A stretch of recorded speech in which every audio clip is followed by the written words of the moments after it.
លោកជំទាវឯកអគ្គរដ្ឋទូតសិង្ហបុរីចប់អាណត្តិនៅកម្ពុជាជឿជាក់យ៉ាងមុតមមថាទំនាក់ទំនងនិងកិច្ចសហប្រតិបត្តិការកម្ពុជាសិង្ហបុរីនឹងកាន់តែរីកចម្រើនរឹងមាំបន្ថែមទៀតនៅវេលាព្រឹកថ្ងៃច័ន្ទទី2ខែមីនាឆ្នាំ2026សម្ដេចមហាបវរធិបតីហ៊ុនម៉ាណែតនាយករដ្ឋមន្ត្រីនៃព្រះរាជាណាចក្រកម្ពុជាបានអនុញ្ញាតឲ្យលោកជំទាវតេវលេឆឹងឯកអគ្គរដ្ឋទូតសិង្ហបុរីប្រចាំព្រះរាជាណាចក្រកម្ពុជាចូលជួបសម្ដែងការគួសមនិងជម្រាបលានៅវិមានសន្តិភាពក្នុងឱកាសនៃជំនួបលោកជំទាវឯកអគ្គរដ្ឋទូតបានថ្លែងអំណរគុណយ៉ាងជ្រាលជ្រៅចំពោះសម្ដេចបវរធិបតីដែលបានចំណាយពេលវេលាដ៏មមាញឹកអនុញ្ញាតឲ្យលោកជំទាវនិងសហការីបានចូលជួបសម្ដែងការគួសមនិងជម្រាបលាខណៈដែលលោកជំទាវបញ្ចប់បេសកកម្មការទូតនៅកម្ពុជាលោកជំទាវក៏បានថ្លែងអំណរគុណចំពោះរាជរដ្ឋាភិបាលកម្ពុជាក៏ដូចជាក្រសួងស្ថាប័នពាក់ព័ន្ធរបស់កម្ពុជាដែលបានផ្ដល់ការគាំទ្រដល់ទំនាក់ទំនងនិងកិច្ចសហប្រតិបត្តិការកម្ពុជាសិង្ហបុរីក្នុងអាណត្តិការទូតរបស់លោកជំទាវនៅកម្ពុជាលោកជំទាវឯកអគ្គរដ្ឋទូតបានសម្ដែងការពេញចិត្តនិងវាយតម្លៃខ្ពស់ចំពោះកិច្ចសហប្រតិបត្តិការដ៏ល្អប្រសើររវាងប្រទេសទាំងពីរព្រមទាំងបានគូបញ្ជាក់ពីមោទនភាពរបស់លោកជំទាវក្នុងការបំពេញបេសកកម្មការទូតនៅកម្ពុជានិងជាផ្នែកមួយដែលបានឃើញនៅការសម្រេចបាននៅសមិទ្ធផលជាច្រើនរបស់កម្ពុជាមានជាអាចការប្រយុទ្ធប្រឆាំងនឹងជំងឺ Covid-19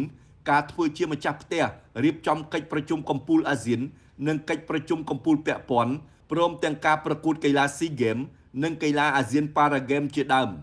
លោកជំទាវបានបង្ហាញជំនឿជាក់យ៉ាងមុតមាំថាទំនាក់ទំនងនឹងកិច្ចសហប្រតិបត្តិការរវាងប្រទេសទាំងពីរនឹងកាន់តែរីកចម្រើនរឹងមាំបន្ថែមទៀតផងដែរជាការឆ្លើយតបសម្ដេចបវរធិបតីនាយករដ្ឋមន្ត្រី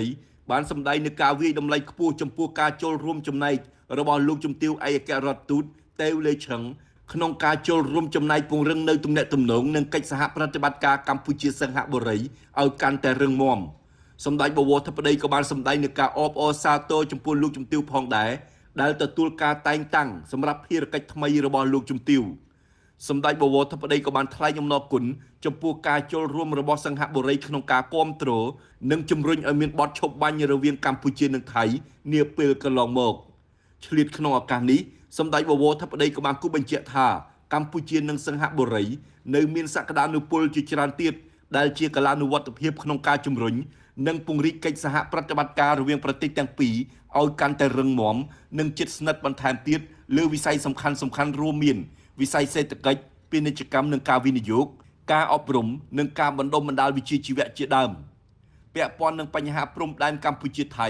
សម្ដេចបវរធិបតីក៏បានជម្រាបជូនលោកជំទាវអំពីការវិវត្តថ្មីនៃស្ថានភាពចំនួនព្រំដែនកម្ពុជាថៃនិងបានសង្កត់ធ្ងន់អំពីការបដិញ្ញាចិត្តក៏ដូចជាជំហររបស់កម្ពុជានៅក្នុងការបន្តប្រកាន់យកការដោះស្រាយបញ្ហាព្រំដែនដោយសន្តិវិធីផ្អែកលើច្បាប់អន្តរជាតិអនុសញ្ញាសន្ធិសញ្ញានិងកិច្ចព្រមព្រៀងទ្វេភាគីដែលមានស្រាប់រវាងប្រទេសទាំងពីរលោកជំទាវឯកអគ្គរដ្ឋទូតសង្ឃឹមថាបញ្ហានៃជម្លោះព្រំដែននេះនឹងត្រូវបានដោះស្រាយដោយសន្តិវិធី